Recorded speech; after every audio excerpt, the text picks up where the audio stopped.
you a woman in medicine feeling overwhelmed and disconnected from the personal fulfillment that you desire? You're in the right place. Join Doctors Joanne and Aaron as they rewrite the rules for women in medicine. Let's begin.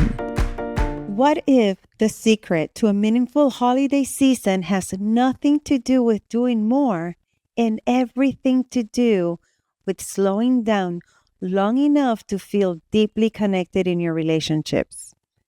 I am here with my super co-host, Dr. Erin Hurley, and this is a very important topic and very timely as well as we head into the holidays. And Erin, I would just love to get straight to it. Tell us more about this topic. Well, I think that there's so much busy work that we oftentimes associate with holiday seasons. And if some of us celebrated Thanksgiving here in the US, that was just recently, and now many of us have another big holiday coming up, it makes me want to reflect and go, I wonder what went well and what could I do even better? And because so oftentimes we don't have those celebrations, right? If we get together for the holidays once or twice a year, is how can we make the most and create those deep connections and remove those things that can get in our way, like stress and busyness and overwhelm or exhaustion. I know when I think of the holidays, I think of fun and joy, and then immediately then is that sense of, oh my God, there's so much to do and so many responsibilities and all the things and the gifts and the parties and the people pleasing. And it's been an exercise in the last years of saying, what if I do less? What if I slow down? But even though we've been doing the work and we talk about it, it's something that's difficult for us to do. Tell us what do you think that is? I think we just get stuck in our patterns. And what we've always done is easier, right? We talk about the neuroscience of change and how it can be very difficult because the patterns that we've developed are easy and it takes work to change that. And yet, when we start practicing differently, or if we think that the return on investing in that change might be worth it. What if you could decrease your stress by 50% around the holidays? What if you could decrease the workload by simplifying things by 50%? Just take a pause and picture that for a moment. What could the holidays look like if you subtracted from the equation that you usually do? And then how much more might you be able to enjoy that time? And I've shared with Joanne, one of my biggest motivators for how I do my holidays is because I saw how stressed my mom was. She usually hosted. There was sometimes up to 14 to 16 people at her house, staying there as well as having the meals. And she just didn't enjoy it at all. And it was hard for us to sometimes enjoy it because while we wanted to sit and connect, then she was making you feel guilty because she was in the kitchen doing the dishes instead of connecting and relaxing. And so as I think about how do I want my family to experience the holidays, how can I create an inviting environment that's comfortable for everyone and myself, making sure that I'm including myself in that equation? And how can I do it differently so that the time we're together is less stress and more connection? What comes to mind too is that in certain seasons, or we're talking about holidays, and especially if there's family members involved, our brain, it kind of resurfaces an older identity. Like I always say, don't be surprised if when you are around your family members, especially like parents and siblings, if you're close to your cousins, that you end up having like almost like a teenager attitude, because that's our brain kind of goes back to that last time that you lived together. I know that my dad, who passed away a while back, but like he always made fun of me and my brother because we would all get together, and it was almost to the T of by the third, fourth day, we were literally fighting, but not like really fighting. We're just like, like little, like teenagers. It was funny. And But that's not just what happens. It's not just a cute, funny little sibling rivalry. It's then also, like you're saying, the patterns of how it always is, or how my mom used to do it, or this is traditional, or I always use this fancy dishes and prepare these meals. And to acknowledge that with compassion, that that's our brain getting into an old computer and saying, what do we do around the holidays? What do we do around these people? And then that it can come with some pressure, and it can come with conflicting emotions of, again, some joy and some, happiness. And then also the expectation of the pressure. And like Erin said, we can't lose sight of what's really important and why we're getting together. And this is, and even that's kind of sometimes a societal construct of following a tradition. You can make your own. You can celebrate on a different day, or just go somewhere random and pick out of a hat.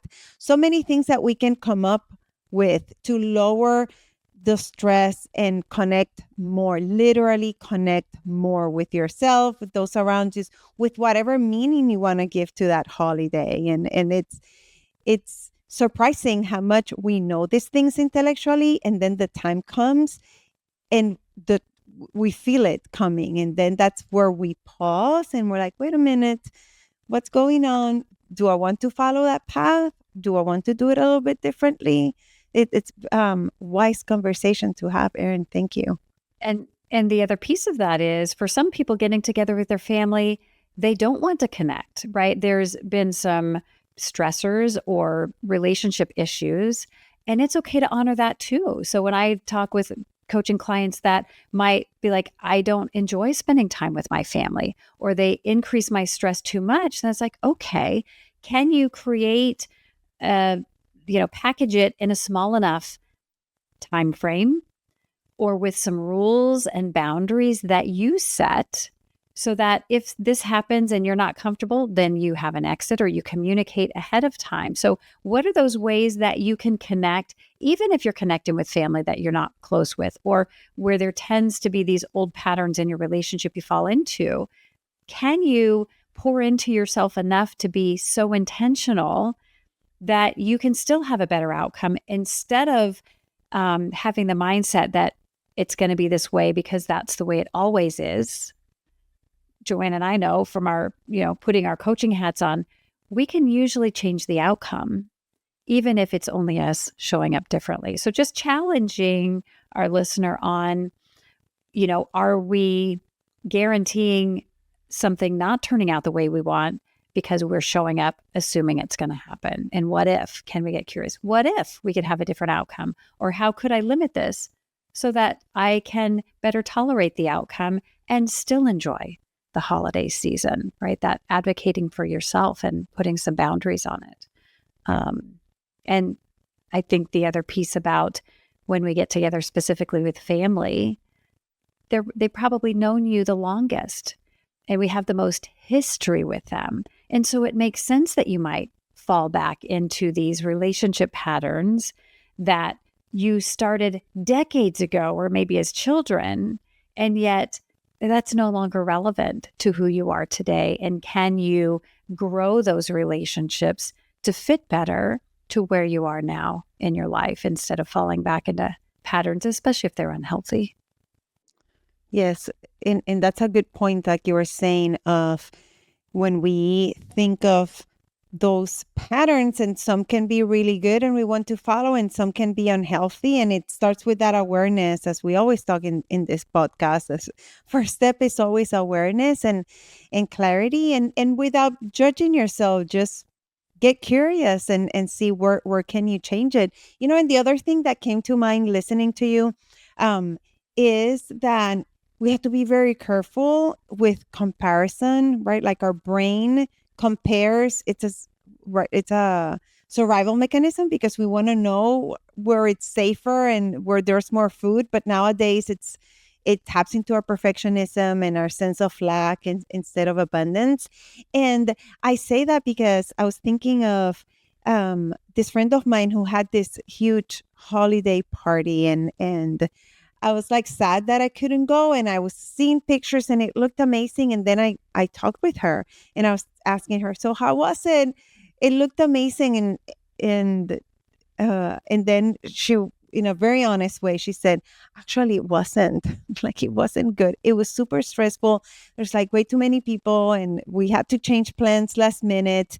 And like I felt a little bit bad, but it kind of reminded me that, right, like we post what we want to post, and then that also adds pressure, because then we have all these expectations, sometimes subconsciously, just because of that comparison, and that we don't know what's going on behind closed doors, and that it's you build what you need to, that'll be good for you, and regardless of, again, what it's been, those external expectations and even internal expectations, and be okay to do something different. I know I've tried that in the last years of taking it slower, having something smaller, change the menu, and I've loved it. It's been so refreshing.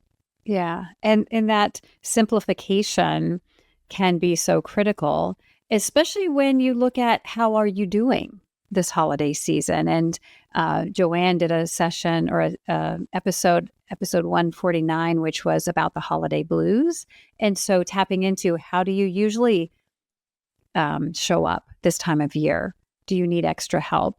And then also the episode 150 was my take on anti-consumerism. And that's where this pressure to buy from, it seems like before Halloween in the US all the way through the new year. And yet when we think about simplifying to have better outcomes, how can we ask ourselves, what makes sense for us this year? If we have everything we need, what about doing an excursion? What about doing a donation to our favorite charity? Does it have to be, this gifting, or in our family, we do this, the white elephant gift, which means, there's one gift that we're buying when we're getting together with extended family instead of the pressure of multiple gifts. And so I would encourage our listener to ask yourself, what can I let go of? What can I simplify? Maybe what can I delegate to someone else to help with?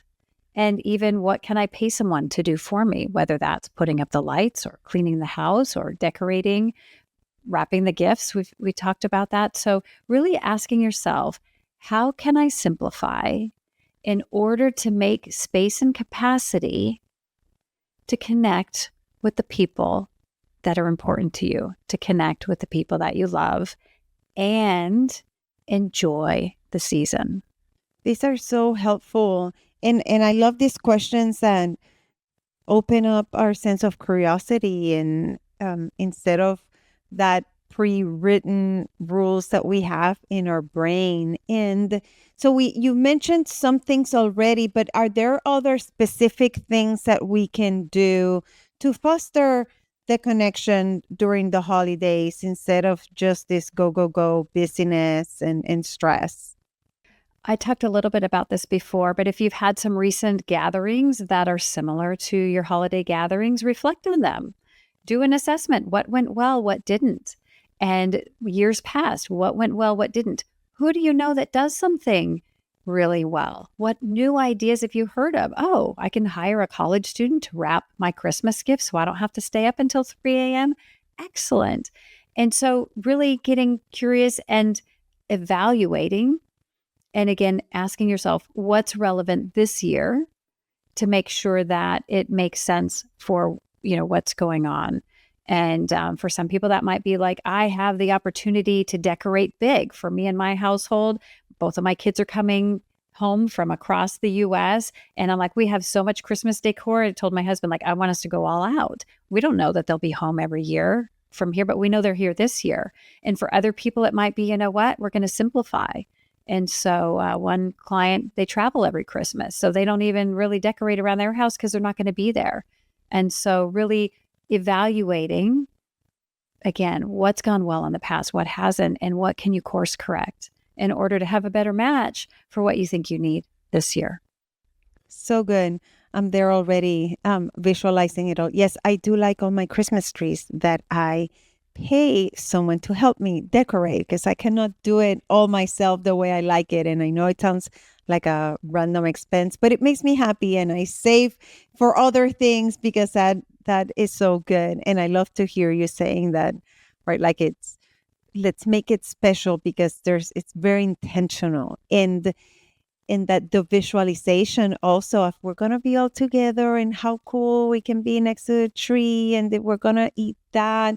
And that's what it's all about. And then we can focus on those details rather than the stress. And then I would like to add also something that we always talk about, which is take care of yourself. Do not neglect your needs. I know that it can be very busy at work as well. So being very mindful that we might be more mentally, emotionally drained, not just physically. And what are some of the things that you need to just get more of that presence for yourself and for the people around you? So important. Erin, anything that you would like to add? This is such a special topic. I can talk on and on about it. I love that reminder about the self-care, and put the focus on being present in the moment, even when it's not perfect or even when you think it doesn't measure up to someone else. So just, again, letting go of what's not adding to your joy, and just, when you're feeling that joy, just sit in it and bask in that joy. And extend, like slow down time and go, man, this is amazing. Look at how my kids are getting along. Look at how beautifully we've come together. Look at this amazing meal we created. And just really expand those moments, extend them out so that they're really locked in your memory to look back on and cherish. So good. We cannot forget that the most important thing is connection. That's how we heal, and that's how we move forward even better. Thank you. And with that, if you found this helpful, don't forget to share and visit our website, Create Meaning in Medicine. We've created some special bonuses for you there and different ways for us to connect more. And stay tuned because our next episode is coming right up. Do you want exclusive resources and the opportunity to connect with us? Then visit createmeaninginmedicine.com now, where you'll dive deeper into how you can create meaning in medicine. And if you're serious about optimizing your results, take 2 quick steps now. Connect with us on the website and tune in to the next episode.